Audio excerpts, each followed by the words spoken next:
میں ڈائریکٹ سوال کر رہا ہوں مرکزی سیرت کمیٹی کے صدر فراز الاسلام صاحب سے کہ آپ نے کیوں نہیں انوائٹ کیا ڈاکٹر علی الحسینی صاحب کو جلوس میلاد النبی صلی اللہ علیہ وسلم کے اجلاس میں. یہ سب سے بڑا سوال ہے اور اس کو جواب آپ کو بھی دینا ہوگا, سیرت کمیٹی کے پورے ممبران کو بھی دینا ہوگا, گلبرگہ نارتھ ایم ایل اے کو بھی دینا ہوگا. اور آپ اور آپ کے لوگ چاہتے ہیں کہ آپ ایم ایل اے بنے اور آپ کا خواب ہے, انشاءاللہ تعالی آپ کا یہ خواب ہی رہیں گا. آنے والے دنوں میں شہر کی عوام آپ کو بتائیں گی کہ آپ نے گلبرگہ کے اتحاد کو توڑا ہے اور آپ نے گلبرگہ کے اتحاد کو توڑ کر اپنے سیاسی محل کو تعمیر کرنے کی کوشش کی ہے. اور انشاءاللہ تعالی آپ کے یہ خواب کو خواب ہی رہنے دیں گے. گلبرگہ شہر میں کچھ جگہوں پر دل آزاری کرنے کا کام شہر کے قائدین کرے ہیں.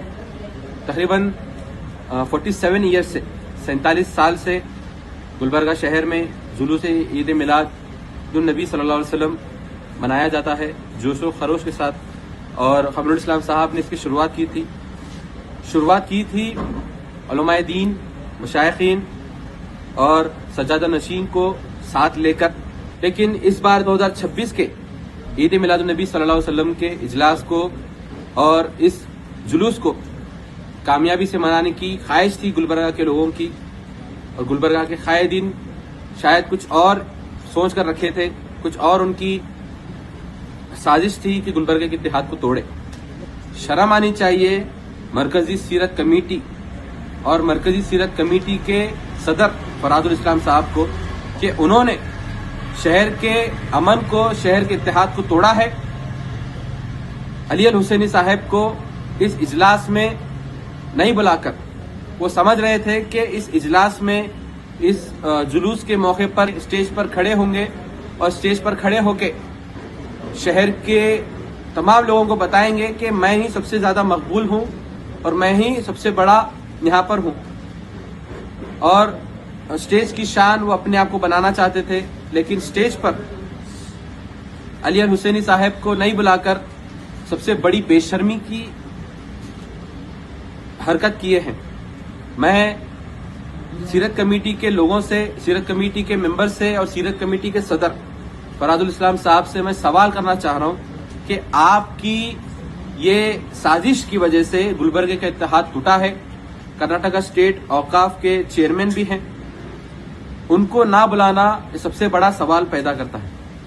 اور ان کو نہ بلا کر یہ آپ نے اپنے پولیٹیکل جو اپنے آپ کو جو شہرت, اپنے آپ کو شہر میں مقبول بتانا کہ میں ہی سب سے زیادہ مقبول ہوں, میں ہی سب سے بڑا ہوں, اور اپنی شہرت بڑھانے کے لیے ایک سجادہ نشین کو انوائٹ نہ کرنا, یہ اس کی لوگوں کو صاف نظر آ رہی ہے کہ آپ اتحاد نہیں چاہتے ہیں گلبرگہ میں. آنے والے الیکشنز میں آپ لوگوں کو اس کا اثر نظر آئے گا. اس سے پہلے دیکھیے آپ آ کر معافی بھی مانگیں گے, یہ کچھ چال ہے, آپ لوگوں کی چال ہے کہ آپ پہلے ان کی گستاخی کریں گے, پھر آپ جا کے معافی مانگیں گے, معافی مانگنے کی کوشش کریں گے.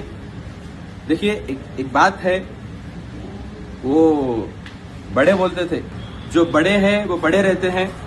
ایسے درویشوں سے ملتا ہے سجرا میرا جن کے جوتوں میں کئی تاج پڑے رہتے ہیں. تو آپ کو اگر جیتنا ہے, آپ کو اگر قیادت بنانی ہے اپنی, آپ کو اپنا سیاسی محل تعمیر کرنا ہے, تو آپ کو وہاں پر آ کر وہاں پہ اتحاد کو قائم رکھنے کی آپ کو بات کرنی چاہیے, آپ کو اتحاد برقرار رکھنا چاہیے. یہ بات بولنا چاہ رہا ہوں.